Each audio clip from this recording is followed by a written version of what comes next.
અમદાવાદમાં આજથી 2 દિવસ કોંગ્રેસનું રાષ્ટ્રીય અધિવેશન છે। અમદાવાદમાં પહેલીવાર કોંગ્રેસનું રાષ્ટ્રીય અધિવેશન યોજાવા જઈ રહ્યું છે। ગાંધી પરિવાર સહિત કોંગ્રેસના મુખ્ય નેતાઓનું આગમન થઈ ચૂક્યું છે, ત્યારે 2 દિવસ અમદાવાદમાં રહેશે કોંગ્રેસના મોટા નેતાઓ। સોનિયા ગાંધી અને રાહુલ ગાંધી અધિવેશનમાં સામેલ થયા છે।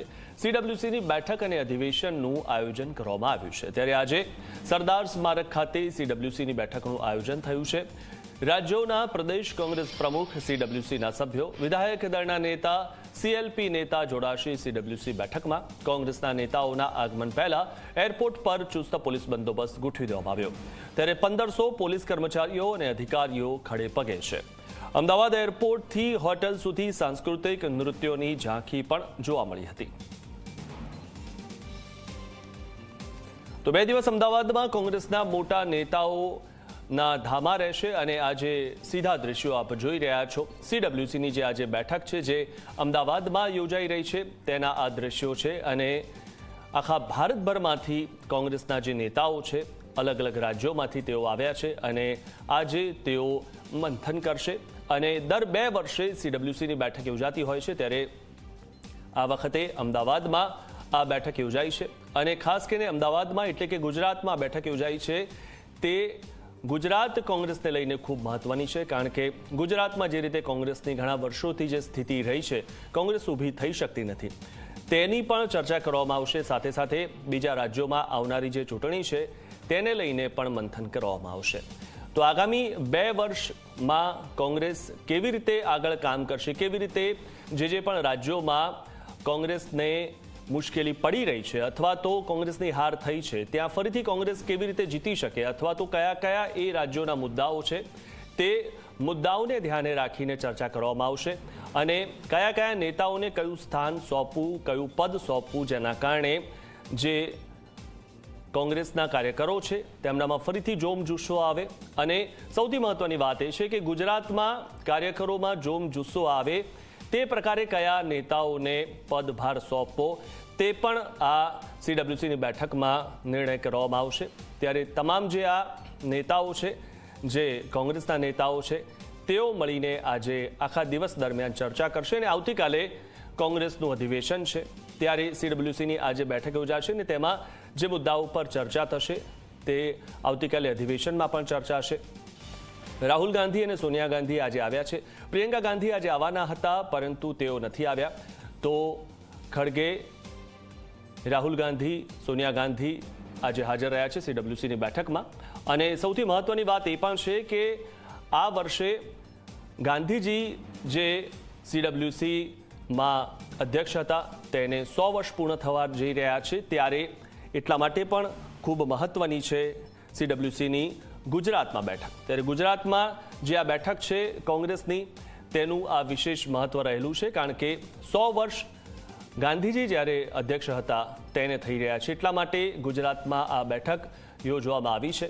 અને બીજું જે કારણ છે કે જે રીતે રાહુલ ગાંધીએ કીધું હતું કે 2027માં જે ગુજરાતમાં ચૂંટણી થવાની છે તેમાં કોંગ્રેસ સારું પ્રદર્શન કરશે અને જીત મેળવશે એવો વિશ્વાસ રાહુલ ગાંધીને છે, તો તે વિશ્વાસ ચરિતાર્થ કરવા માટેના પ્રયત્નો પણ થઈ રહ્યા છે। જે રીતે છેલ્લા ઘણા સમયથી રાહુલ ગાંધી ગુજરાતના પ્રવાસે આવ્યા છે ત્યારે ફરી એકવાર રાહુલ ગાંધી સીડબ્લ્યુસીની બેઠકમાં ઉપસ્થિત થવા માટે ગુજરાતના પ્રવાસે આવ્યા છે અને તેમનો જે વિશ્વાસ છે કે આટલા વર્ષોથી ભાજપનું જે ગુજરાત મોડલ છે તેને તોડવામાં કોંગ્રેસ કેવી રીતે સફળ થાય તે પ્રકારના પ્રયત્નો રહેલા છે। પરંતુ સૌથી મોટી વાત ગુજરાત કોંગ્રેસની એ છે કે ગુજરાત કોંગ્રેસ પાસે નેતાઓ ઘણા બધા છે, પરંતુ કાર્યકર્તાઓને માર્ગદર્શન આપી શકે તેવા નેતાઓનો અભાવ છે।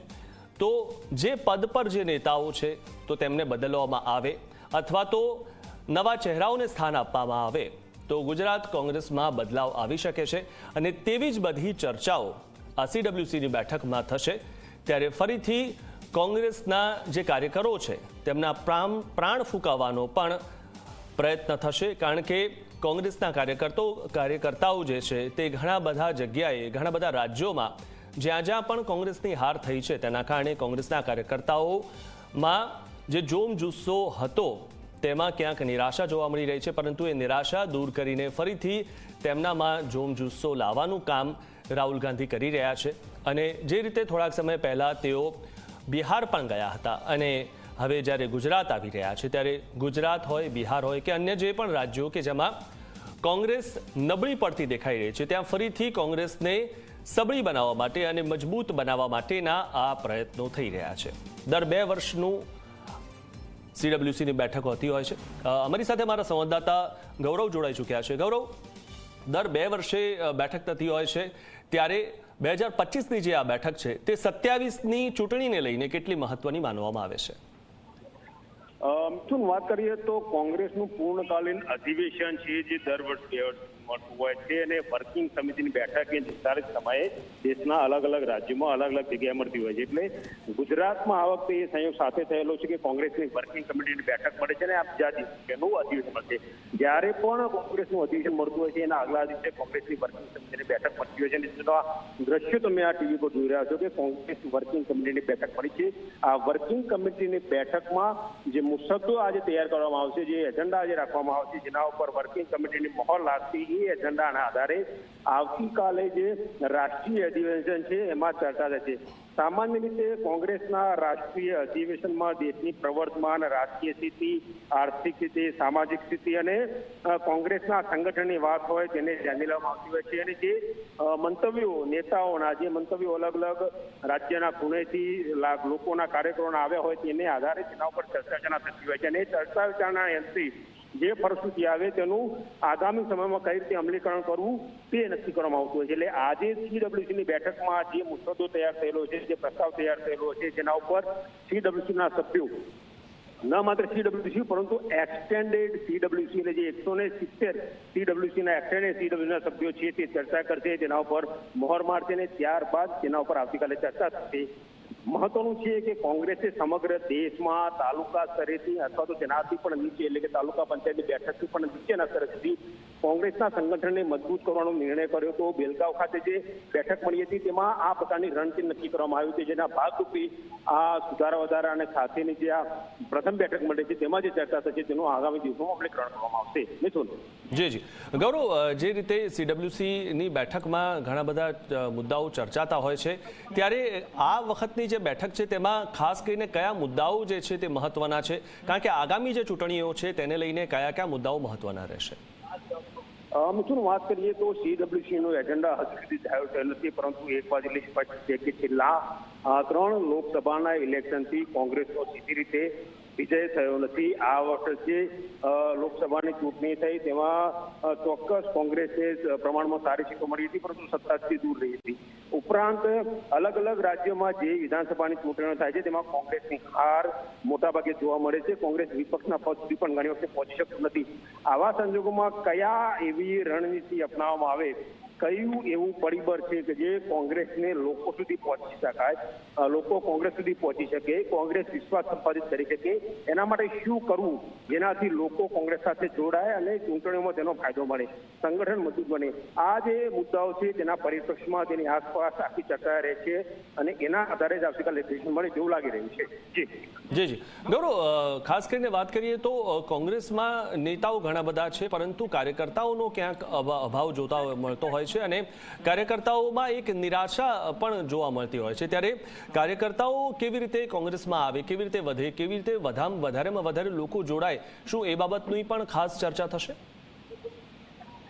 હા, ચોક્કસ એવું કહી શકાય, કારણ કે જો લોકો સુધી પહોંચવું હોય તો લોકો સુધી પહોંચવાનું કામ મોટાભાગે કાર્યકરો થકી જ થતું હોય છે.